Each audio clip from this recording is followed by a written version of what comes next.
दर्शकों, आपने हमेशा देखा होगा प्रधानमंत्री जी को जब वो भाषण देते हैं तो आजकल खासतौर से बिहार के चुनाव में भी वो पूछते रहते हैं, बताइए, आप बताइए, आप बताइए, लोगों से पूछते हैं। और जब वो लोगों से पूछते हैं तो उधर से बड़ी हुंकार आती है। लेकिन अगर हम इसके परिणाम की बात करें तो एक निहायत ही लोकल स्तर पर ही सही, प्रधानमंत्री के गोद लिए हुए गांव जो कि उनके संसदीय क्षेत्र वाराणसी में आता है, वहां के पंचायत चुनाव में बीजेपी समर्थित उम्मीदवार या बीजेपी समर्थक उम्मीदवार की हार किस तरफ इशारा करती है। यह हो सकता है कि निहायत लोकल चुनाव हो, लेकिन चर्चा लोकल से राजनीतिक परिदृश्य तक पहुंच सकती है। बहुत सारी बातें इस पर हो सकती हैं और इसी को हमने आज का मुद्दा बनाया है। आइए शुरुआत करते हैं।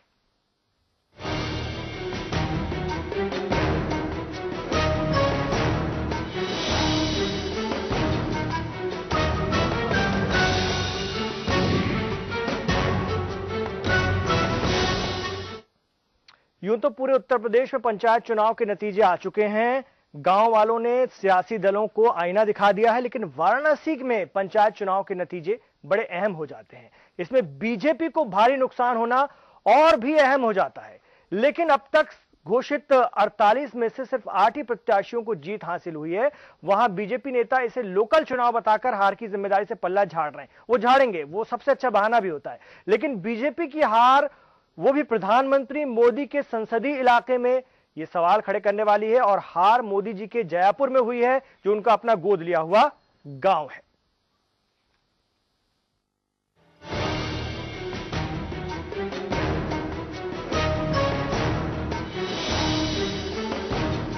छावनी परिषद के चुनाव के बाद एक बार बीजेपी फिर से प्रधानमंत्री नरेंद्र मोदी के संसदीय क्षेत्र काशी में पंचायत सदस्यों के चुनाव में मुंह की खाई है। बीजेपी के जिलाध्यक्ष नागेंद्र रघुवंशी ने बताया कि पंचायत सदस्यों के 48 सीट में से 8 सीट ही केवल उनकी झोली में आई है। बीजेपी ने 47 सीटों पर उम्मीदवार खड़े किए थे, एक सीट समर्थित थी। जिला पंचायत अध्यक्ष सुजीत सिंह ने कहा कि ये चुनाव विपक्षियों ने धन बल और बाहुबल पर जीता है। हार की जिम्मेदारी जिलाध्यक्ष होने के नाते उनकी है। कुछ एक दो जगह वोट पब्लिक नहीं दिया है। एक नहीं, वोट पब्लिक ने दिया है। एक दो जगह हमारे कार्यकर्ता, मामूली कार्यकर्ता जैसे हमारी पार्टी कार्यकर्ता हैं, वे अपने प्रत्याशी के खिलाफ भी चुनाव में मैदान में उतरे हैं। उनको पार्टी ने निकाल भी दिया है, निष्कासित भी कर दिया है। तो उनकी वजह से भी थोड़ा डैमेज हो सकता है, ऐसा नहीं है। अब जिला पंचायत अध्यक्ष कहे, लेकिन हार तो हार है। और हार उस वक्त और भी गंभीर हो जाती है जब मोदी जी के गोद लिए गांव में पत्ता साफ हो जाए। लेकिन बीजेपी नेता इसे लोकल चुनाव बताकर पल्ला झाड़ने की कोशिश कर रहे हैं। बीजेपी नेता बस ये कहकर अपना बचाव कर रहे हैं कि न्यूज चैनलों पर समाजवादी पार्टी को झटका लगने की खबर चल रही है। आज हमने न्यूज भी देखा है और न्यूज में एक ही हेडलाइन आ रही थी, समाजवादी पार्टी का पंचायत चुनाव से का झटका लगा है उनको। अब भले ही पंचायत चुनाव को बीजेपी लोकल चुनाव में मान रही हो, लेकिन जिस तरह से वाराणसी में बीजेपी का हाल हुआ है वो चिंता की बात है। क्योंकि बिहार चुनाव के नतीजों से पहले यूपी में पंचायत चुनाव के नतीजों से बीजेपी में टेंशन बढ़ गई है, भले ही इस बात को बीजेपी माने या ना माने। वाराणसी से के न्यूज के लिए आशुतोष सिंह की रिपोर्ट। चलिए बीजेपी की मान लेते हैं, बीजेपी नेताओं की ही मान लेते हैं कि पंचायत और क्षेत्र पंचायत के चुनाव निहायत ही लोकल चुनाव है। हम बार बार करें, बहुत सी स्थानीय वजह इसमें काम करती हैं। लेकिन हम इस चर्चा को दो हिस्सों में बांटेंगे। इसलिए हम इस चर्चा को दो हिस्सों में बांटेंगे। एक तो यही कि प्रधानमंत्री का गोद लिया हुआ गांव होने के बावजूद जयपुर में उनका जलवा क्यों नहीं दिखा, उनके जलवे का जरा भी असर नहीं। और नहीं तो क्यों नहीं, ये उनका गोद लिया गांव है, इसलिए हम बार बार इसकी चर्चा करेंगे। इसलिए यहां से बीजेपी समर्थक की हार तवज्जो का मरकज यानी चर्चा का केंद्र हो जाती है। और बातचीत के दूसरे हिस्से में हम ये जानने की कोशिश करेंगे कि राष्ट्रीय स्तर पर क्या 2014 के चुनाव में बीजेपी की जीत का जो गुब्बारा बना, यूपी में 73 सांसद जीते, विधानसभा जीतने का एक जोश जगा, ख्वाब बना, क्या उस गुब्बारे में इसी तरह के छोटे छोटे छेद होना शुरू हो गए और 2017 तक आते आते कहीं फुस ना हो जाए? ये बड़ा सवाल है और इस पर चर्चा होनी चाहिए। इसको लोकल कह के टाला नहीं जा सकता या इस तरह से बचा नहीं जा सकता। और हमारे साथ जो मेहमान जुड़े हैं, मैं उनका परिचय आपसे कराना चाहूंगा। हमारे साथ वरिष्ठ पत्रकार अजय कुमार जी जुड़ रहे हैं इस चर्चा में। हमारे साथ होंगे भारतीय जनता पार्टी से राकेश त्रिपाठी जी और कांग्रेस से हमारे साथ होंगे गोविंद सिंह जी। आप तीनों का स्वागत है। और हमारे साथ चौथे मेहमान भी आ गए हैं, समाजवादी पार्टी के नेता संजीव मिश्रा जी। आपका भी बहुत बहुत स्वागत है। राकेश त्रिपाठी जी, मैंने तो शुरुआत में ही कह दिया कि इसको आप लोकल चुनाव कह सकते हैं, आप बार बार कहेंगे भी, इससे कोई फर्क नहीं पड़ता कहां प्रधानमंत्री जी का मयार और कहां, लेकिन उनका गोद लिया हुआ गांव, उसमें क्या ग्रामीणों की उपेक्षा हुई? जो जलवा प्रधानमंत्री जी का होना चाहिए था वो उनके गोद लिए हुए गांव में नहीं दिखा। ये तो सवाल उठता है ना।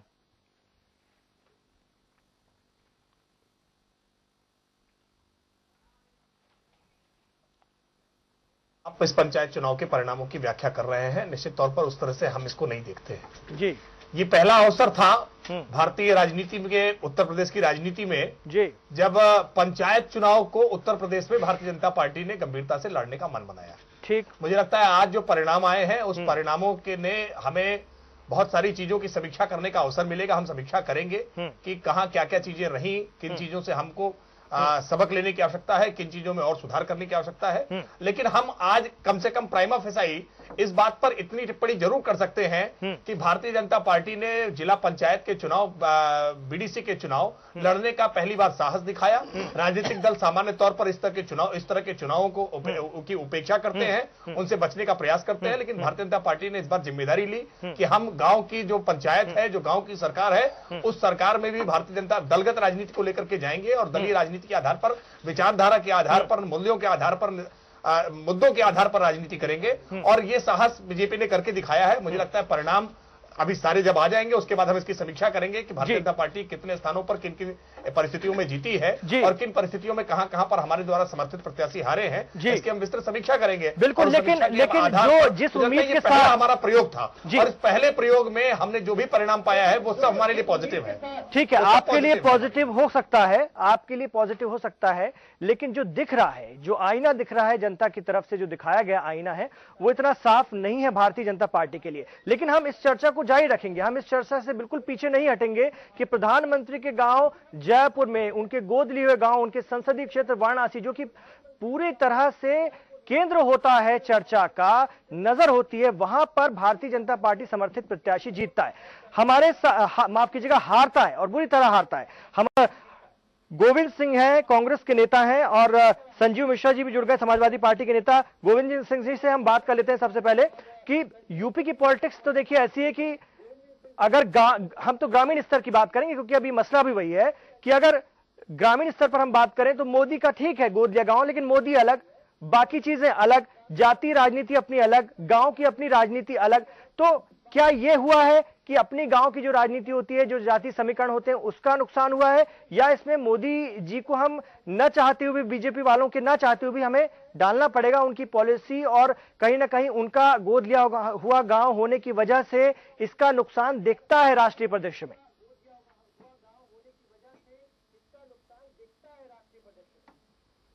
देखिए, मैं स्पष्ट तौर पर यह कहना चाहता हूं, नरेंद्र मोदी जी ने जितने भी वादे किए थे, झूठे वादे, ये कहा था कि कांग्रेस झूठ की गंगोत्री है, तो नरेंद्र मोदी जी और भारतीय जनता पार्टी, राष्ट्रीय स्वयंसेवक, क्या झूठ के हिंद महासागर बन गए हैं?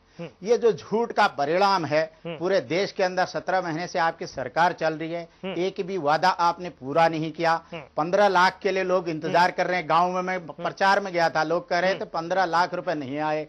तो नरेंद्र मोदी जी को तो आज खुद पे समीक्षा करनी चाहिए कि मैं अपना गोद लिया हुआ गांव और प्रधानमंत्री का गोद लिया हुआ गांव, कितनी शर्म की बात है नरेंद्र मोदी जी के लिए। और राजनाथ सिंह जी स्वयं गोद लिए हुए गांव को हार गए हैं, कितनी शर्म की बात है।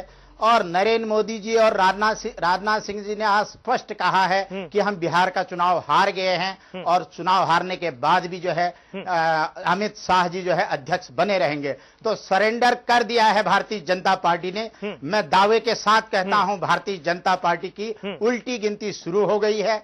अब भारतीय जनता पार्टी को किसी राज्यों में कुछ नहीं मिलने वाला है और भारतीय जनता पार्टी को मनन करना चाहिए। इतना बड़ा वादा किया था देश में कि महंगाई कम करेंगे, 200 रुपया किलो दाल चल रही है और 120 रुपया लीटर बैरल तेल, चर्चा बहुत बड़ी होगी। सिंह जी की सरकार, गोविंद सिंह जी लौट रहा हूं आपके पास। अजय जी, आज तेल का अंतर्राष्ट्रीय अजय जी क्या है और आप किस दर पर जो है तेल दे रहे हैं जी? अजय जी को कंट्रोल कर, प्रधानमंत्री का भाषण देश दुनिया में घूम रहे हैं। आपको प्रधानमंत्री का भाषण लक्ष्यदार होता है, दिन के अंदर ये हम सब जानते हैं। 6,000 करोड़ बिल्कुल अजय जी, अजय जी प्रधानमंत्री का भाषण लक्ष्यदार होता है, बिल्कुल हम इस बात को जानते हैं। और गांव में आज मीडिया है और भी दूसरे तरीके हैं जिससे कि रोज उनका भाषण, उनकी बातें पहुंच रही हैं।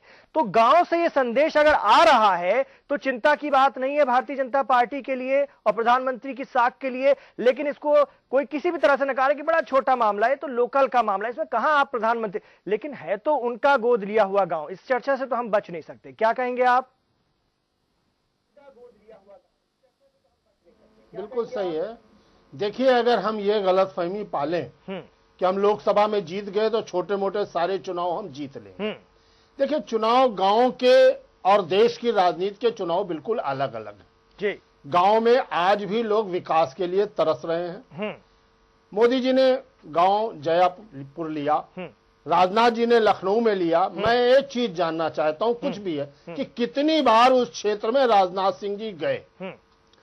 वहां का मतदाता वो देखता है कि हम किसको वोट दें, कौन हमारे सुख दुख में काम आएगा। ये ग्रामीण परिवेश की बात है। महंगाई का चर्चा हमारे कांग्रेस के नहीं का बात सही है। इस बार का चुनाव भाजपा ने पहली बार ग्रामीण परिवेश का चुनाव लड़ा। शहर में नगर पालिका के, नगर महापालिका के चुनाव भाजपा लड़ती आई है और शहरों में, महानगरों में भाजपा का प्रभाव रहता है। आप देखिए 2010 में भी जब यहां चुनाव हुए थे मायावती की सरकार थी और निर्दलीय जितने जीते वो सब मायावती के साथ चले गए। आज सपा की भी वही हालत।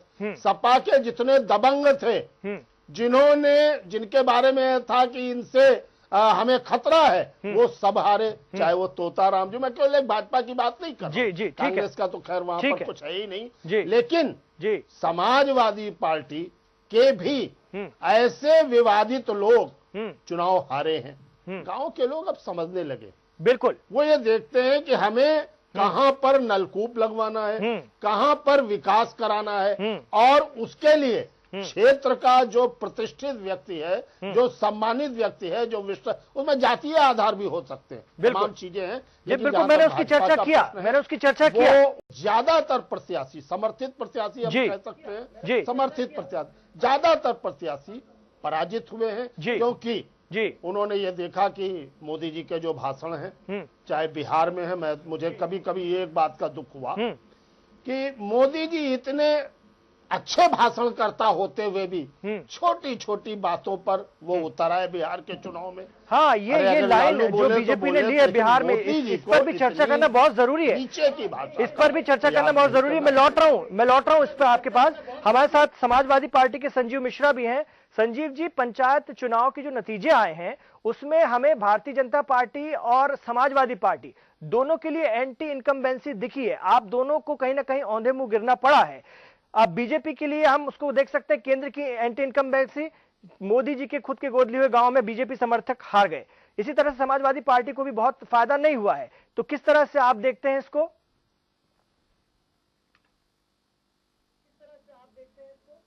नहीं, देखिए, समाजवादी पार्टी को तो बहुत अच्छा रिजल्ट है पंचायत चुनाव का उत्तर प्रदेश के। समाजवादी पार्टी के हित में गया है। अरे कई मंत्रियों के रिश्तेदार हारे हैं, आप क्या बात कर रहे हैं? कई मंत्रियों के रिश्तेदार हार गए, किया है, बड़े नाम हार रहे हैं। हमने झूठे वादे नहीं किए। अभी अजय कुमार जी कह रहे थे तो कि तोताराम की बात कर रहे थे, तो तोताराम जी के क्षेत्र में जहां जो जीता है वो समाजवादी पार्टी का प्रबल समर्थक। ऐसा नहीं है कि वो समाजवादी पार्टी के अलावा कोई वहां से जीता है या तोताराम को हराया किसी और पार्टी ने। देखिए एक बात बहुत साफ कहना चाहूंगा, इस पंचायत चुनाव से एक चीज साफ हो गई कि जो घमंड था भारतीय जनता पार्टी का और जिस तरीके से उन्होंने लोकसभा में अपने नारे दिए थे, उन नारों से बिल्कुल अलग हो गए। और अब 1.25 साल 1.5 साल जो उनका हो रहा है कार्यकाल का, उसमें जनता को यह समझ में आ गया कि ये केवल नारेबाजी कर रहे थे और ये सच्चाई में से कहीं दूर थे। उस चीज का ये परिणाम आया है और समाजवादी पार्टी ने तो बहुत अच्छा रिजल्ट लाया है। मुझे लगता है कि कुछ आंकड़ों में आपके वो है, हमारे यहाँ बहुत अच्छा रिजल्ट है और समाजवादी पार्टी के और माननीय अखिलेश यादव की ये जीत है। बिल्कुल ठीक है, मैं लौटूंगा आपके पास भी। तो इस चर्चा को हम और आगे बढ़ाएंगे। इस चर्चा के इस हिस्से में, इसके अगले हिस्से में भी हम अभी क्षेत्रीयता पे बात करेंगे, लेकिन राष्ट्रीय परिदृश्य में भी देखना पड़ेगा, क्योंकि प्रधानमंत्री जी की जो बातें होती हैं क्या वो जमीन पर सार्थक होती दिख रही हैं? जिस तरह से उनके गांव में ही बीजेपी की समर्थक की हार होती है तो कई सवाल खड़े होते हैं, क्या उनकी बातें जमीन पर पूरी नहीं हो पा रही हैं? ये भी अपने आप में बड़ा सवाल है। और जिस तरह से बिहार चुनाव में बीजेपी ने लाइन ली है, पहले वो विकास डेवलपमेंट की बात करती है, उसके बाद जंगल राज पे आती है, फिर जाति पे आती है, फिर पाकिस्तान में पटाखे फूटेंगे इस बात पे आती है।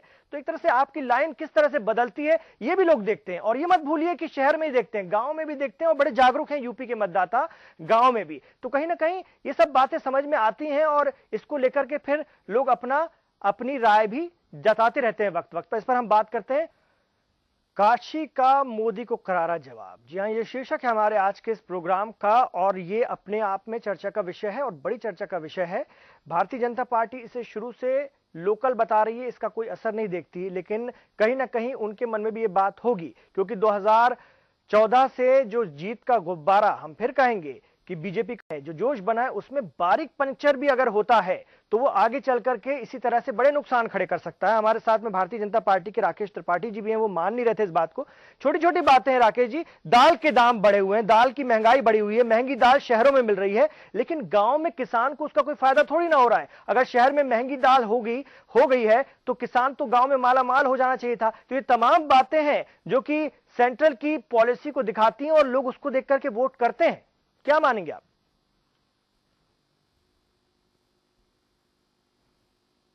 इमरान जी, दो बातें मैं कहूंगा। एक तो अजय जी ने जो बात कही थी, मैं उस बात से सहमत हूं कि ये चुनाव जो स्थानीय चुनाव होता है, इसमें प्रत्याशी जो है, उस प्रत्याशी की लोगों के बीच में कितनी पहुंच है, लोगों के साथ उसका कैसा तारतम्य, कैसा व्यवहार है, ये सारी चीजें बहुत मायने रखती हैं। मुझे लगता है मैंने जो बात पहले कही थी कि भारतीय जनता पार्टी ने इस बार ये साहस दिखाया कि इस जो गांव की पंचायत है, जो पंचायतों के चुनाव है, इसको भी मुद्दे आधारित ले जाए, इसको भी विचारधारा आधारित ले जाए, इसमें भी समस्याओं पर चर्चा उस प्रकार से हो जैसा हम प्रदेश के चुनाव और राष्ट्र के चुनाव में करते हैं। मुझे लगता है शायद हो सकता हो भाजपा इस ने जो ये प्रयोग किया है, पहला प्रयोग है, इसलिए शायद अपेक्षित सफलता न मिली हो।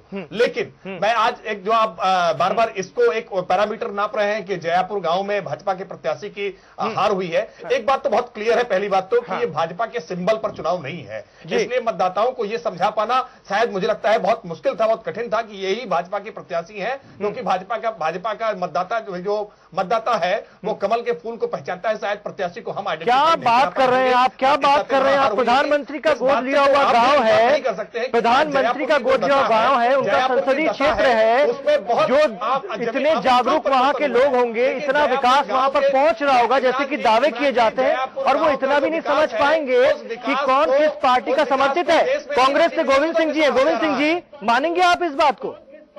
संजीव मिश्रा जी भी हाथ उठा रहे हैं, उनके पास भी आता हूं। गोविंद सिंह जी, पहले आप अपनी बात कर लीजिए। मानने के लिए तैयार नहीं हूं। इतने बड़े देश के प्रधानमंत्री की जो है प्रतिनिधि को और वो गोद लिया हुआ गांव के लोग नहीं पहचान पाएंगे, ये कितनी बड़ी विडंबना है भारतीय जनता पार्टी के लिए। क्या ये तो शर्म की बात है, प्रधानमंत्री जी के प्रतिनिधि को और उस क्षेत्र की जनता नहीं पहचान पा रही। ये भारतीय जनता पार्टी के लोग कह रहे हैं। इमरान जी, मैं नहीं कह रहा हूं, भारतीय जनता पार्टी के लोग कह रहे हैं और नेशनल न्यूज में कह रहे हैं, आपके टेलीविजन पे ये कह रहे हैं कि कांग्रेस भारतीय जनता पार्टी के नरेंद्र मोदी जी के प्रतिनिधि को उस गांव में लोग नहीं पहचानते, उसको कमल चाहिए। नरेंद्र मोदी जी स्वयं प्रधानमंत्री नहीं रहना चाहते, वो कमल लटका के चलते हैं। नरेंद्र मोदी जी के अच्छे दिन आए, वो विदेशों में घूम रहे हैं। और कहा तो ये भी जाता था, कहा तो ये भी जाता था, और लाल के कहा तो ये भी जाता था कि बीजेपी को भी पीछे छोड़ दिया है प्रधानमंत्री जी ने। अब प्रधानमंत्री जी अपने आप में एक बड़ा नाम है। एक तो वादा पूरा करिए। आप तो मैं हाथ जोड़ के निवेदन करती है कांग्रेस ठीक है, आपको ठीक है, मिला है, आप देश का काम करिए। संजीव जी आप मुस्कुरा के हाथ उठा रहे थे, कुछ कहना चाह रहे थे। मत करिए, देश की जनता सब समझती है कि 65 साल 70 साल पुरानी आप जो है कब्र खुदवाना चाह रहे हैं। संजीव जी, नरेंद्र मोदी जी, ये नहीं चलने वाला। ठीक है, ठीक है, हल्के में मत लेना। ठीक है, बिल्कुल हम आप दोनों की बात जरूर बिल्कुल दोनों साथ में बोलेंगे तो दोनों की बात नहीं आ पाएगी। बड़ी माफी के साथ मैं कह रहा हूं, संजीव जी आप हाथ उठा रहे थे, आप मुस्कुरा भी रहे थे, कुछ कहना चाह रहे हैं, फिर मैं लौटता हूं अजय जी के पास।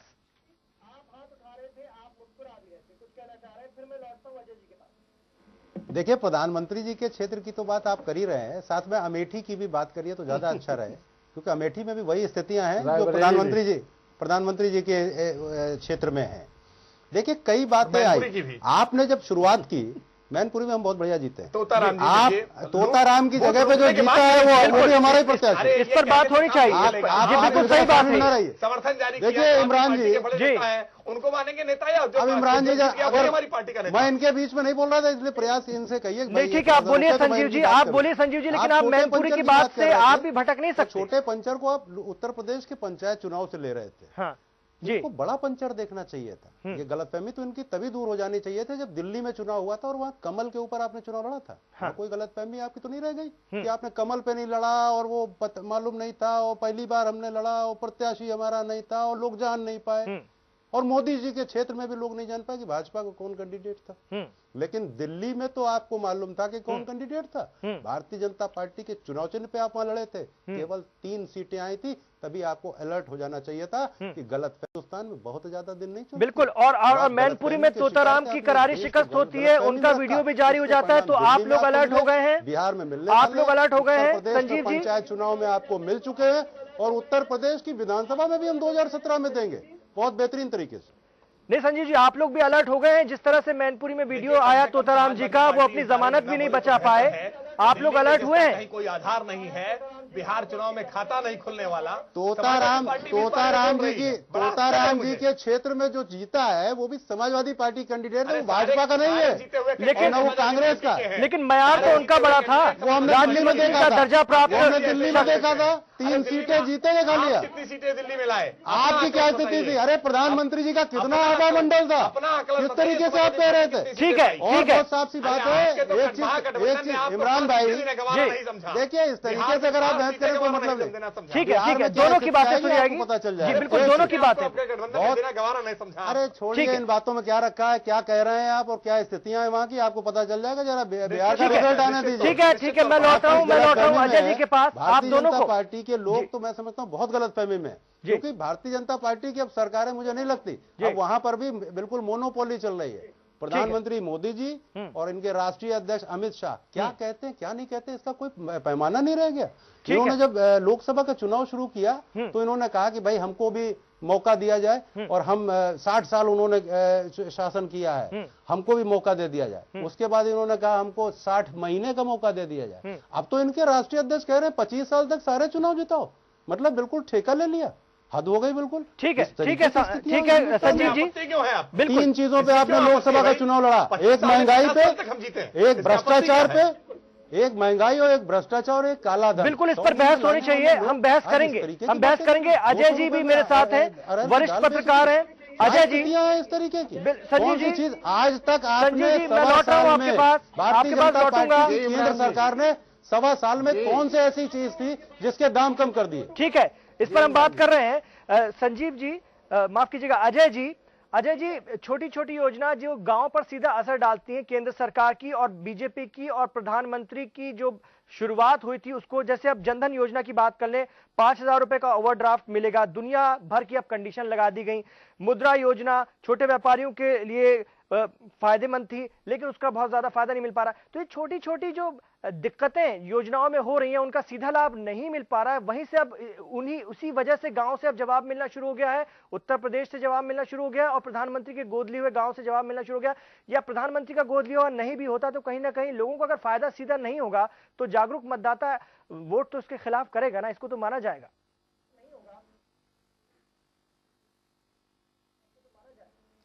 देखिए इमरान जी, गांव का परिवेश जो है, ग्रामीण जो क्षेत्र हैं, वहां पर लोग व्यक्तिगत रूप से ज्यादा ध्यान देते हैं। ठीक है। अभी हमारे समाजवादी पार्टी के प्रवक्ता ने कहा कि वहां तोताराम की जगह दूसरा जो जीता वो भी सपा का है। हम तो ये मान के चल रहे हैं कि 2010 में जब पंचायत के चुनाव उत्तर प्रदेश में हुए थे, तमाम निर्दलीय जीत गए थे, और मायावती जी ने तब कहा था ये सारे हमारे हैं। सत्ता पक्ष का है, इसमें कहीं कोई राय नहीं है। इस बार भी जितने निर्दलीय जीते हैं वो क्योंकि समर्थित हैं सब, वो कह देंगे नहीं साहब हमें तो सपा का अंदर से समर्थन प्राप्त था।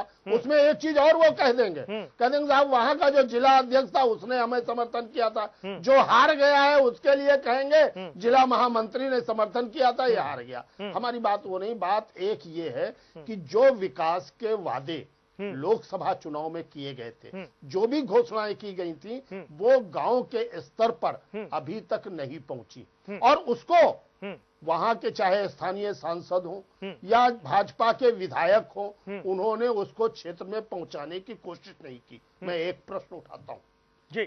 ठीक है। मायावती तो शांत बैठी थी, ठीक जी। मायावती के वर्कर्स जानते थे कि हमें गांव के चुनाव जीतने, वो घर घर निकले हैं जी। मैं आपको बता सकता हूँ वो गांव गांव गए हैं। यही सवाल में का उदाहरण दिया हो, यही सवाल राकेश जी से मैं पूछूंगा, प्रचार किया हो और उसके कैंडिडेट किस आधार पर जीते जी। ठीक है, मैं यही सवाल पूछूंगा राकेश जी से।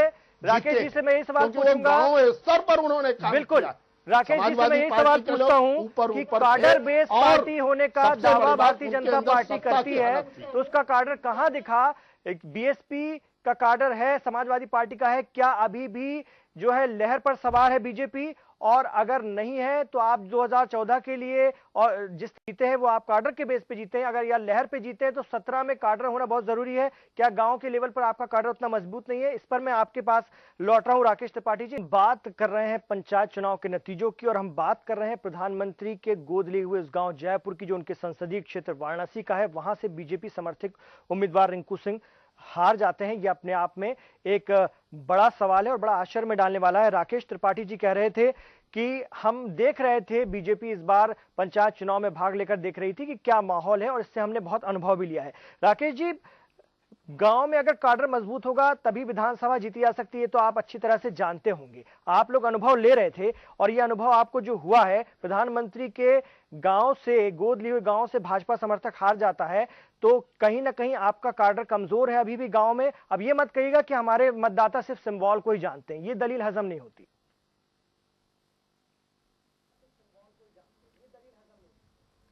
इमरान जी, दो बातें हैं। एक तो आपने अपनी बात में स्वयं इस बात में आश्चर्य प्राप्त किया है, आश्चर्य पाया है कि जयपुर में प्रधानमंत्री का गोद लिया गांव, वहां बीजेपी हार जाती है। मुझे लगता है वास्तविकता में इस बात को अपने आप में कॉन्ट्राडिक्ट कर रही है। जयपुर गांव में जो विकास के कार्य हुए हैं, मीडिया की सुर्खियां बने हैं, और उसको देश में नहीं बल्कि विदेशों में भी सराहा गया है कि किसी गांव को इस प्रकार का एक मॉडल दिया जा सकता है। मुझे लगता है उसके बाद भी अगर बीजेपी के प्रत्याशी की वहां पे हार होती है, बीजेपी की समर्थित प्रत्याशी की हार होती है, तो ये अपने आप में एक आश्चर्य का विषय बनता है। और उसके कारण जो अजय जी ने शुरुआत में गिनाए थे, मैं उस कारणों के साथ अपने आप को संबद्ध करता हूं कि प्रत्याशी की जीत स्थानीय चुनाव में, जो लोकल चुनाव होते हैं, वहां उस प्रत्याशी की व्यक्तिगत इमेज क्या है, उस प्रत्याशी का व्यक्तिगत व्यवहार क्या है, क्या वो लोगों के साथ अपने आप को कनेक्ट कर पाया या नहीं कर पाया, इस पर ज्यादा प्रभाव रखता है। मुद्दों पर, समस्याओं पर, विकास के मुद्दे, विकास के मामले पर, और जो विचार के मुद्दे पर के मामले पर है। मुझे लगता है शायद अभी आज हमारी पंचायत के चुनाव इतने परिपक्व नहीं हो पाए हैं, इस नाते आज भाजपा को इस प्रकार की परिस्थितियों का वहां सामना करना पड़ा हो। ठीक है, लेकिन मैं दूसरी बात कह रहा हूं कि कांग्रेस हो या बसपा हो, इन राजनीतिक दलों ने तो इतना साहस भी नहीं दिखाया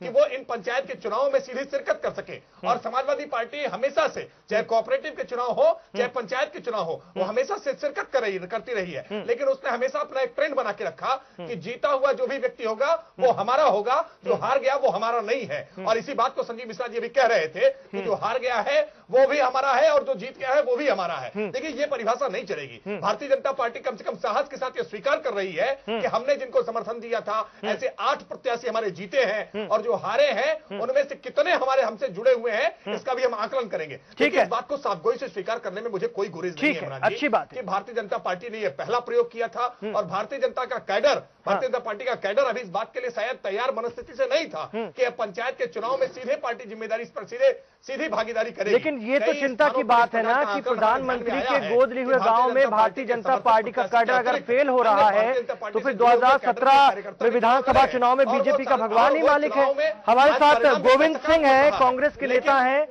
और आपसे ये भी हम जानना चाहेंगे गोविंद सिंह जी, सहिष्णुता और सहनशीलता घट रही है, ये बात कांग्रेस कहती रही है, राष्ट्रीय अध्यक्ष भी कांग्रेस की कह रही थी, तो क्या गंगा जमनी तहजीब की नगरी वाराणसी के एक गांव से ये जवाब मिल गया है सत्ता पक्ष को, केंद्र सरकार को?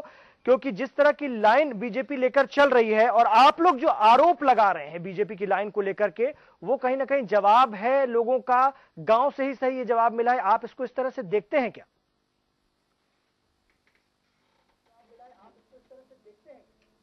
मैं इमरान जी स्पष्ट तौर पे कहना चाहता हूं जी, भारतीय जनता पार्टी के हमारे मित्र कह रहे हैं उस गांव का विकास हुआ, विदेश में उसकी जो है तारीफ हुई है, तो विदेश के लोग वोट डालने तो आएंगे नहीं, तो क्या विकास हुआ ये गांव के लोगों ने जवाब दिया है। और आपने बिहार में बोला हम हारेंगे या जीतेंगे और पाकिस्तान में गमी या जश्न होगा। महाराष्ट्र में 2 चुनाव हुए आज, नगर पालिका नगर महापालिका के, एक में कांग्रेस जीती है और एक में शिवसेना जीती है। तो भारतीय जनता पार्टी को आत्म मंथन करना चाहिए गंभीरता से। ये राष्ट्रीय राजनीति है, इतना बड़ा देश है, तरह तरह की जीवन शैली के लोग यहाँ रहते हैं और तरह तरह की समस्याएं यहाँ पे हैं। ये बहुत गंभीर विषय है, राष्ट्रीय राजनीति है, राष्ट्र का विकास की बात है। तो ये इतने हल्के में आप इतनी हल्की बातें करेंगे। अभी हमारे जर्नलिस्ट साहब भी खुद बोल रहे थे कि बिहार में किन किन भाषाओं का इस्तेमाल। अब नरेंद्र मोदी जी को थोड़ा सा मैच्योरिटी, मैं स्थानीयता से, मैं स्थानीय मुद्दों, अब स्थानीय बात से, जैसा कि मैंने पहले भी कहा था, राष्ट्रीय चर्चा पर जाता हूँ, राष्ट्रीय परिदृश्य पर भी चर्चा करनी पड़ेगी क्योंकि बिहार में मैंडेट मिला है, चुनाव चल रहा है। पार्टी की तरफ से हम निवेदन करते हैं, नहीं तो राष्ट्र का बहुत नुकसान होगा। आप तो चले जाएंगे 5 साल बाद, लेकिन हमारे देश को बर्बाद करके जाएंगे। ठीक है, बिल्कुल इस पर बात होनी चाहिए क्योंकि प्रधानमंत्री के गांव से एक जवाब आया है और उसको बीजेपी के नेता जिस तरह से कह रहे हैं कि ये स्थानीय बात हो सकती है या हमारा सिंबल नहीं था, इसको इस तरह से नहीं माना जा सकता। इस पर बात होनी चाहिए। हमारे साथ में अजय कुमार जी भी हैं। प्रधानमंत्री कहते हैं, अजय कुमार जी, की वादा मैंने किया है देश की जनता से, वो कहते हैं अपने भाषण में, और मैं अपने काम का हिसाब दूंगा। तो उनको 1.5 साल के करीब हो गया है और उनके कामों का हिसाब जो है एक तरह से उन्हीं के गांव, गोद लिए गांव से अगर गांव के लोग दे रहे हैं तो ये चिंता की बात होनी चाहिए भारतीय जनता पार्टी के लिए, प्रधानमंत्री जी के लिए भी।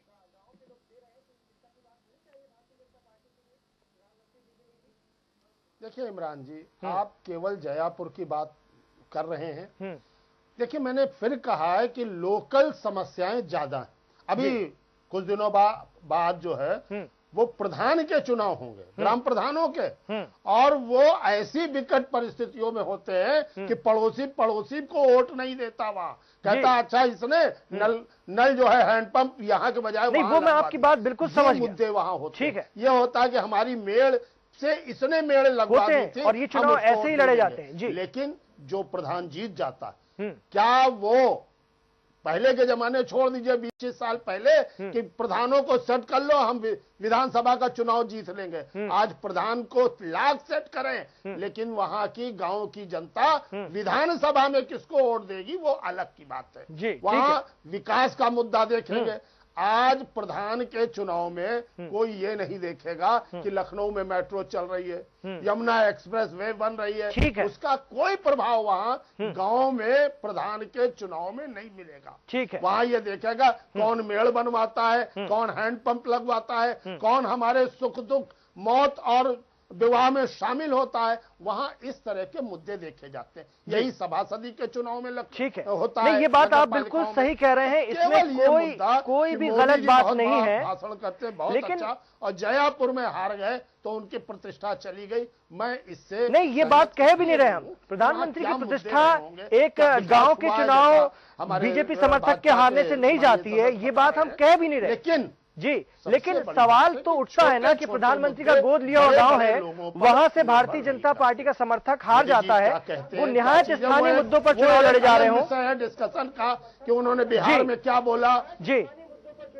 निश्चित रूप से स्थानीय मुद्दे वहाँ देखते ठीक है, वहाँ ठीक है, जाति बिरादरी देखते हैं। संजीव जी कौन हमारे सुख दुख में काम आया। संजीव जी, आप इससे कितना सहमत है? कोर्ट कचहरी में संजीव जी, आप इससे कितना सहमत है? मुद्दे देखे जाते हैं। नहीं, मैं बिल्कुल नहीं, मैं बिल्कुल नहीं सहमत हूँ। एक्चुअली में जो हालात हैं, उत्तर प्रदेश से लोकसभा के सदस्य हुए माननीय प्रधानमंत्री जी, और बनारस में जिस तरीके की उन्होंने स्थितियां बना दी, मैं समझता हूं कि बहुत बुरी स्थिति है बनारस की आज की तारीख में। न तो वहां कोई सड़क ठीक ठाक है, न वहां पानी ठीक ठाक हो आ पा रहा है। इतनी खराब स्थितियां मैं कभी नहीं समझता था कि देश के प्रधानमंत्री के जनपद में होंगी। एक चीज। दूसरी बात, हमारे आपके पास भाजपा के साथी कुतर्क कर रहे थे कि जयापुर में जो प्रत्याशी है रिंकू सिंह, वो अनुभवी नहीं था या उसकी पकड़ नहीं थी। ऐसे प्रत्याशी क्या भारतीय जनता पार्टी ने समर्थन दे रखे थे? बड़ी विडंबना है। भारतीय जनता पार्टी के प्रधानमंत्री जी को इस पर सोचना पड़ेगा कि उनके गोद लिए हुए गांव में अगर ये स्थितियां हो रही हैं, और उत्तर प्रदेश में क्या हालात बन रहे हैं। उत्तर प्रदेश, बिल्कुल अजय जी, हमारा कहने का मकसद भी यही था कि हम सीधे इसमें प्रधाधानमंत्री पर बात ही नहीं कर रहे, लेकिन जो बीजेपी का गुब्बारा जोश का भरा हुआ है, उसमें बारिक पंचर कहीं 2017 तक उसको बिल्कुल जो है कमजोर न बना दे। ये भी अपने आप में चिंता की बात है। देश अब गलतफहमियां दूर करेगा तो 2019 में बहुत बुरी स्थिति होगी। बिल्कुल। राकेश जी, आप मुस्कुरा भी रहे थे, हाथ उठा रहे थे, क्या कहेंगे? जो बात रख रहे थे जी, बिल्कुल संजीव जी अभी जो बात कह रहे थे कि बनारस की क्या स्थिति बनी हुई है, मुझे लगता है ये प्रश्न शायद घूमकर वापस संजीव जी के पास ही आ जाएगा। इसको उत्तर संजीव जी को देना पड़ेगा। उत्तर प्रदेश में सरकार इस समय भारतीय जनता पार्टी की नहीं, उत्तर प्रदेश में सरकार इस समय समाजवादी पार्टी की है। ठीक है, वहां की सड़कें यदि खराब है तो सड़कें सांसद नहीं बनवाता है। इस बात को इनको समझना चाहिए कि वहां की सड़कें पीडब्ल्यूडी मिनिस्ट्री को बनानी होंगी। उत्तर प्रदेश के पीडब्ल्यूडी मिनिस्टर इस बात का जवाब दे कि बनारस की सड़कें क्यों खराब है। बताता हूं, मैं बताता हूं, मैं बताता हूं क्यों खराब है। क्योंकि सांसद का 3.5 साल में 2 साल बहुत अच्छी सरकारें थी, बहुत अच्छी सड़कें थी, लेकिन 1.25 साल में मैं बताता हूं, मेरे पास इसका जवाब है, मैं बताता हूं। और बनारस के भारतीय जनता पार्टी के नेता अभी भी गलतफहमी में है। कम से कम मुझे लगता है इससे बनारस के मैं बताता हूं, नहीं मुदी है, समाजवादी पार्टी ने आंखें मूंद ली। हाँ, मैं बता सकता है। अगर राकेश जी की बात खत्म हो गई तो मैं इसका जवाब देता हूं। जी बोलिए। देखिए, बहुत साफ सी बात है, वहां बहुत शानदार सड़कें थी, पतली थी, जाम होता था, इसमें कोई दो राय नहीं, लेकिन इन्होंने सीमेंटेड सड़कों के चक्कर में पूरी सड़कें उधेड़ के रख दी, और 1.25 साल हो गया आज। आप क्यों नहीं उसको जल्दी से जल्दी आपने ठीक कराया? ये बात सीमेंटेड सड़कों की बात आती है। देखिए बस, कौन बना रहा है? अब आप उसमें अब आप केवल कुतर्क करेंगे। जवाब दीजिए। मैं इसलिए बता रहा हूँ, मिनिस्ट्री बनाएगी सड़कें, से कहाँ इनकार कर सकते हैं? 1.5 साल पहले वहाँ की जो स्थितियां थी और आज की जो स्थितियां हैं, उसका आकलन कर लीजिए, आपको जवाब मिल जाएगा। नेशनल हाईवे और स्टेट हाईवे में अंतर होता है कि नहीं होता है? उत्तर प्रदेश से 73 सांसद, नेशनल हाईवे कौन बनाएगा, ये तय है कि नहीं तय है? अरे भारतीय जनता पार्टी के नेता है, वो स्टेट भारतीय जनता पार्टी के नेता एक ही बात का जवाब दे दें। चलिए आप एक जवाब दे दीजिए। ठीक है, चलिए आप एक जवाब दे दीजिए, क्योंकि आपके पास कुतर्क के अलावा कोई जवाब मजबूत नहीं है। आप एक चीज दे दीजिए। 73 सांसदों का डेवलपमेंट क्या है? चलिए, प्रधानमंत्री जी ने कहा था एक गांव गोद लेने के लिए, आपके 73 सांसदों ने एक एक गांव गोद लिया, उनका क्या डेवलपमेंट है? केवल उत्तर प्रदेश में विधानसभा के सामने आप उत्तर प्रदेश सरकार के खिलाफ, ठीक है, मेरा सवाल आज तक 73 सांसद भी यही है, आंखें खोल कर देखेंगे तो सब, और इसका परिणाम मिलेगा आपको। बिल्कुल, मेरा सवाल गोविंद सिंह जी से भी यही है, और गोविंद जी, चुनाव में भी 73 गांव आदर्श गांव की जो योजना थी, गोद लेने की जो योजना थी, प्रधानमंत्री जी की विशेष इसमें रुचि थी, क्या उनके ही गोद लिए हुए गांव से इस तरह का मतदाताओं का जवाब इस योजना पर भी सवाल खड़े करता है? गोविंद सिंह जी, देश को दूर हो गई। आपने जिस चीजों पर आपने लोकसभा का चुनाव, गोविंद सिंह जी, उनमें एक चीज बता दीजिए कौन सी ठीक हुई? अच्छा, आप बता दीजिए। महंगाई हो जाती है, ठीक है, ये सब मुद्दे हैं, हम बिल्कुल, ये राष्ट्रीय परिदृश्य के और प्रादेशिक स्तर के इन मुद्दों पर बात होनी चाहिए। गोविंद सिंह जी, गलत बात आप कैसे कह रहे हैं हत्या हो जाती?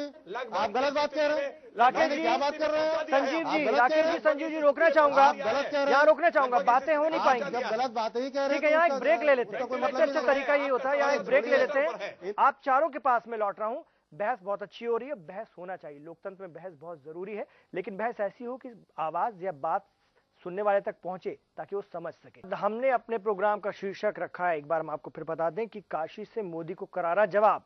इसका मतलब ये नहीं है कि तमाम तरह से बातें हो गई हैं और ये सीधे सीधे प्रधानमंत्री पर बात हो रही।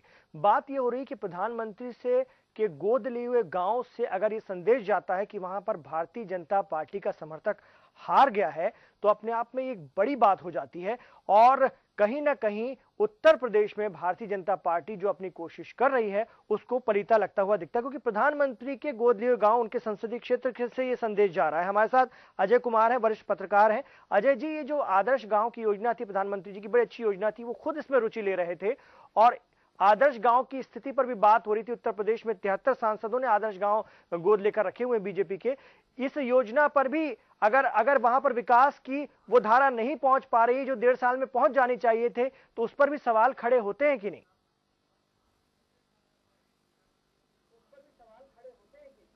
इमरान जी, आप बिल्कुल सही कह रहे हैं कि प्रधानमंत्री का गोद लिया गांव और वहां से जिला पंचायत के चुनाव में भाजपा समर्थित प्रत्याशी हार जाता है, तो सही बात है कि तो चर्चा होगी ही। प्रधानमंत्री का गांव है या मुलायम सिंह ने जिसको जहां से चुनाव लड़े हैं वहां से ओवैसी का एक कैंडिडेट जीत गया, तो अब आजमगढ़ की चर्चा होगी कि ओवैसी ने उत्तर प्रदेश में पदार्पण कर दिया। तो ये चर्चा तो होती है, जो बड़ा नेता होता है। अब राजनाथ जी के गांव जो है यहाँ लखनऊ में गोद लिया, वहां से भी कैंडिडेट हार गया। तो सवाल मैंने फिर वही है कि इसको जहां बड़े व्यक्ति है जी, उसके क्षेत्र में जरा सी भी घटना होगी तो उसकी चर्चा पूरे देश में ही नहीं विश्व तक में होगी। मेरा केवल यह है कि गांव जो गोद लिए गए उन पर विशेष ध्यान सांसद नहीं दे पा रहे। ये भी मैं आज आपको बता दूं, मैं नहीं समझ पा रहा हूं कि जो लखनऊ का गांव है उसमें माननीय राजनाथ सिंह जी कितने बार गए हों। मुझे एक सज्जन मिले अभी कानपुर के, मैं जरा सी बात कहता हूं, वहां के जो वर्तमान सांसद हैं उनको लोग ढूंढ रहे हैं और कहते हैं कि यहाँ का जो पहले का सांसद था वो कम से कम हफ्ते में 2 दिन वहां रहता था। तो अब अगर ये स्थिति आएगी तो 2017 का जो चुनाव है विधानसभा का होगा, उसमें ये सारी चीजें देखी जाएंगी। बिल्कुल देखी जाएंगी। अपने क्षेत्र की जनता का कितना संपर्क, बिल्कुल हमारा सवाल भी वही, हमारा वो सवाल भी वही कि आप ये इन बातों को नजरअंदाज नहीं कर सकते। सांसद और ये सिर्फ बीजेपी के लिए नहीं, समाजवादी पार्टी की हम बालाराम मैनपुरी से निश्चित रूप से नहीं, मुलायम सिंह यादव जहां से लड़ते हैं वहां से अगर हार रहे हैं और उनका वीडियो जारी हो रहा है गड़बड़ी करते हुए, अपने आप में चिंता की बात है। और विजय बहादुर के व्यक्ति हार रहे हैं। आजमगढ़ में तो ऑल इंडिया इत्तेहादुल मुस्लिमीन का एक उम्मीदवार जीत जाता है एक जगह से। तो कहीं से कोई भी फैसला आ रहा है तो लोगों के फैसलों को ध्यान में रखना पड़ेगा। चर्चा में जी बिल्कुल, कांग्रेस से हमारे गोविंद सिंह जी कुछ कहना चाह रहे हैं। गोविंद जी,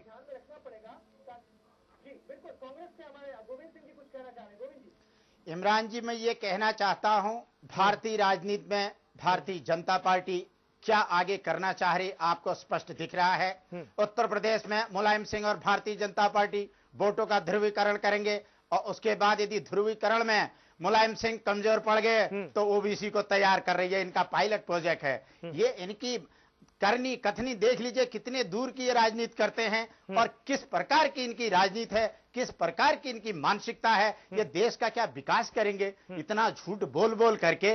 और नए नए हथकंडे आज नया हथकंडा आज आपने अपनाया है कि ये जो है एक ओबीसी को जो है उत्तर प्रदेश में जो है तैयार करो सेकंड लाइन समाजवादी पार्टी के विकल्प के तौर पर। तो ये वोटों का ध्रुवीकरण का लंबे दूरी की इनकी योजना है। तो इस योजना को उत्तर प्रदेश की जनता अब नकारने वाली है और 2017 में कांग्रेस पार्टी को पूर्ण बहुमत देने वाली है। माया आती है, छाती में चढ़ के हाथी पे लूट के ले जाती है। मुलायम सिंह के सरकार में महिलाएं बहनें घर से बाहर नहीं निकल सकती हैं और नरेंद्र मोदी के वादे खोखले हो गए हैं। कांग्रेस पार्टी ने 27 साल पहले उत्तर प्रदेश में जितनी इंडस्ट्रीज लगाई थी नारायण दत्त तिवारी जी के कार्यकाल तक, और तब से आज तक सारी इंडस्ट्रीज बंद हो रही है। न कोई टैक्स आ रहा है, न पैसा प्रदेश के पास आ रहा है। और न प्रदेश में कोई नौकरी आ रही है, न प्रदेश के अंदर कोई योजनाएं आ रही है। बिल्कुल प्रकार की आपकी ठीक है, जैसा कि टोटल ध्रुवीकरण की राजनीति है। राकेश जी, आप मुस्कुरा भी रहे और आप कह रहे थे कि इतने स्थानीय मुद्दों से प्रधानमंत्री को मत जोड़िए। राकेश जी, आप मुझे सुन रहे हैं ना? क्या दिखाना चाहते हैं आप देश? राकेश जी, देश की जनता क्या बेवकूफ है? ठीक है। देश की जनता क्या अनपढ़ है? ठीक है। देश की जनता मीडिया नहीं देखती, अखबार ठीक है गोविंद जी, ठीक है,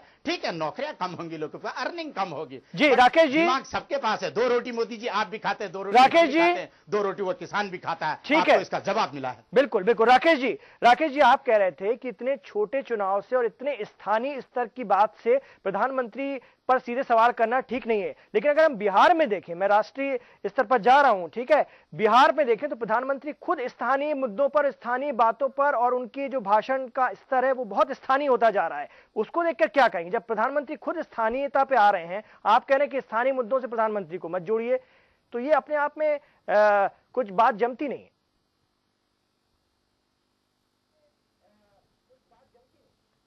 मुझे लगता है शायद आप इसमें अंतर करने में शायद मुझे लगता है थोड़ी सी चीजों को थोड़ा सा छोड़ रहे हैं जी। प्रधानमंत्री ने जिन स्थानीय मुद्दों की चर्चा की है, उन मुद्दों की चर्चा होनी चाहिए, और भारतीय जनता पार्टी ने इसी समझ के आधार पर पंचायत चुनाव में चुनाव लड़ने का फैसला किया था। लेकिन पंचायत चुनाव में जिन मुद्दों पर चुनाव होता है, जिसकी चर्चा अजय जी ने की कि कौन मेरे लिए कचहरी मेरे साथ गया था, कौन अस्पताल मेरे साथ गया था, किसने मेरी जो है माता जी की सेवा करने में, दवाई लाने में मदद की थी, कौन मेरे साथ जो है पुलिस के थाने में खड़ा था, कौन मेरी जाति का है, कौन मेरी बिरादरी का है, किसने खेत में मेरी मेड़ बांधते समय मेरे विरोधियों के साथ मेरे साथ खड़ा था। इन सारी मुद्दों के आधार पर, यानी व्यक्तिगत कनेक्शन उसका क्या है, व्यक्तिगत व्यवहार उसका क्या है, इसके आधार पर चुनाव होता है। और भाजपा इस चुनाव को इस बार इन मुद्दों से ऊपर उठा करके वहां उस क्षेत्र का विकास कैसे हो, उस क्षेत्र में योजनाएं कैसे बने, उस क्षेत्र में विचार कैसा हो, कैडर बेस में इस चुनाव को लेकर जाना चाहती थी। मुझे लगता है कि इस चुनाव में हमने जो प्रयोग किए हैं, उस प्रयोग में हमें जिस प्रकार की सफलता मिली है, ये वास्तविकता में भारतीय जनता पार्टी के लिए बहुत सकारात्मक है। और आगे आने वाले पंचायत के चुनाव में इसी प्रकार से दलीय लोकतंत्र यदि लागू होगा, दल वहां चुनाव लड़ेंगे, तो ये चुनाव और परिपक्व होंगे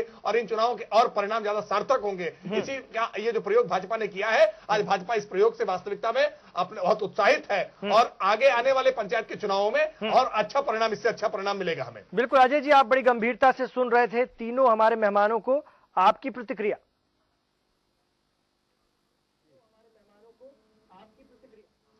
देखिए इमरान जी, मैं फिर वही कह रहा हूं कि अभी कोई दूर नहीं है, 1 महीने बाद, 1.5 महीने बाद गांव प्रधान के चुनाव होने, वहां भी अब दम दिखावें, जाएं, लोगों की सेवा करें, वहां के जो अपने लोकल कार्यकर्ता हैं उनको भेजें वहां, तब चुनाव लड़े जाएं और ईमानदारी से लड़े जाएं।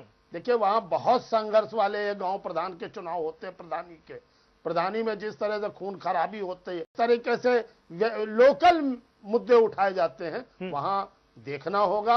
और हम तो कहते हैं, जैसा अभी कहा हमारे भाजपा के सदस्य ने, कि साहब ये सिंबल पे होने चाहिए, लड़े, सिंबल पर भी लड़े, लेकिन गांव से अगर व्यक्तिगत रूप से वहां का कार्यकर्ता, हर पार्टी का, मैं तो हर पार्टी की बात करता हूं, चाहे उनके सुख दुख में शामिल हो, तो प्रधानी के चुनाव जीत सकते हैं। जब प्रधानी के चुनाव जीतेंगे, वहां संगठन मजबूत होगा, गांव-गांव संगठन मजबूत होगा। आप केवल जिला स्तर पर या ब्लॉक स्तर पर ही नहीं, गांव स्तर पर भी कार्यकर्ता, अगर देखिए मायावती को मैं वो नहीं कर रहा हूं, लेकिन उनका एक काडर है, वो गांव-गांव घूमे। काशीराम जी ने जिस तरह से गांव-गांव साइकिल चलवा करके लोगों को किया, ये बात अलग है कि बाद में वो दौलत की बेटी और वो सब हो गई, लेकिन आज भी जो परिणाम आए हैं उनमें बसपा को अच्छी खासी बढ़त मिली है। ये बात सामने है, जो मीडिया में आ रहा, उसी के आधार पर मैं कह सकता हूं। लेकिन गांव बेस काडर जब तक नहीं बनाया जाएगा, तब तक मतदाता को जोड़ने का काम नहीं हो सकता। ठीक है, चलते चलते मैं समाजवादी पार्टी के संजीव जी से बस ये पूछना चाहूंगा कि आप इसको किस तरह से देखते हैं, कि फिर मैं जयपुर पर ही लौट रहा हूं, क्योंकि हमारी चर्चा का मुद्दा भी वही था कि जयपुर को प्रधानमंत्री के तौर पर इतना जबरदस्त, इतना बड़ा तोहफा मिला था, क्या जयपुर के लोग उस तोहफे को स्वीकार नहीं कर पाए, या फिर कहीं कोई कमी बड़ी रह गई, जिसका जवाब उन्होंने नाराजगी के रूप में इस तरह से जताया है? और आपको भी उसमें कोई फायदा नहीं मिला? बिल्कुल साफ हो गई थी। हमारे भाई राकेश त्रिपाठी जी ने बहुत साफ से जब ये बात कह दी कि उनके प्रत्याशी की जो स्थितियां थी और प्रत्याशी वहां पर किस तरीके का माहौल पैदा कर पाया, इसमें कुछ कमी रह गई, तो उसके बाद फिर उस पर कुछ कहने की बात नहीं रह जाती। इन्होंने इसका मतलब जिस प्रत्याशी को भी समर्थन दिया उसको सही आकलन नहीं उसका हो पाया, बहुत साफ सी बात है। फिर उसके बाद उस पर कुछ नहीं कहा जा सकता। लेकिन जहां तक आपने बिहार की बात की, तो बिहार में जरूर कहना चाहता हूं कि मोदी जी के पास 1.25 साल में डेवलपमेंट करने वाले मुद्दे नहीं थे जो बिहार में लेके पहुंचते।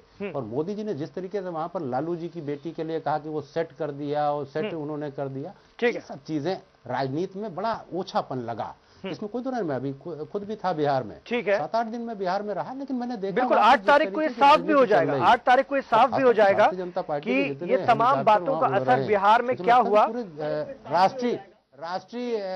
राष्ट्रीय स्तर पे जितने मंत्री हैं वो सारे वहाँ हेलीकॉप्टर घुमा रहे हैं। तो ऐसी स्थिति में बहुत साफ सी बात है, बिहार की जनता को भी बहुत समझ करके, और आपका चैनल वहाँ बड़ा अच्छा चलता है, बिहार की जनता को भी बहुत सोच समझ करके वहाँ निर्णय लेना होगा। निश्चित रूप से जिस तरीके की, बिल्कुल बिहार के लोग तो बहुत ज्यादा राजनीतिक तौर पर जागरूक हैं, वो अपना अच्छा बुरा खुद समझ रहे होंगे और बेहतरीन फैसला देंगे जो भी देंगे। गरिमा के ऊपर आप चारों मेहमानों का, बिल्कुल आप चारों मेहमानों का मेरे पास वक्त खत्म हो रहा है, इशारा आ गया है। बहुत शुक्रिया अजय कुमार जी, राकेश त्रिपाठी जी, गोविंद जी और संजीव मिश्रा जी, आपका बहुत बहुत शुक्रिया इस चर्चा में शामिल होने के लिए।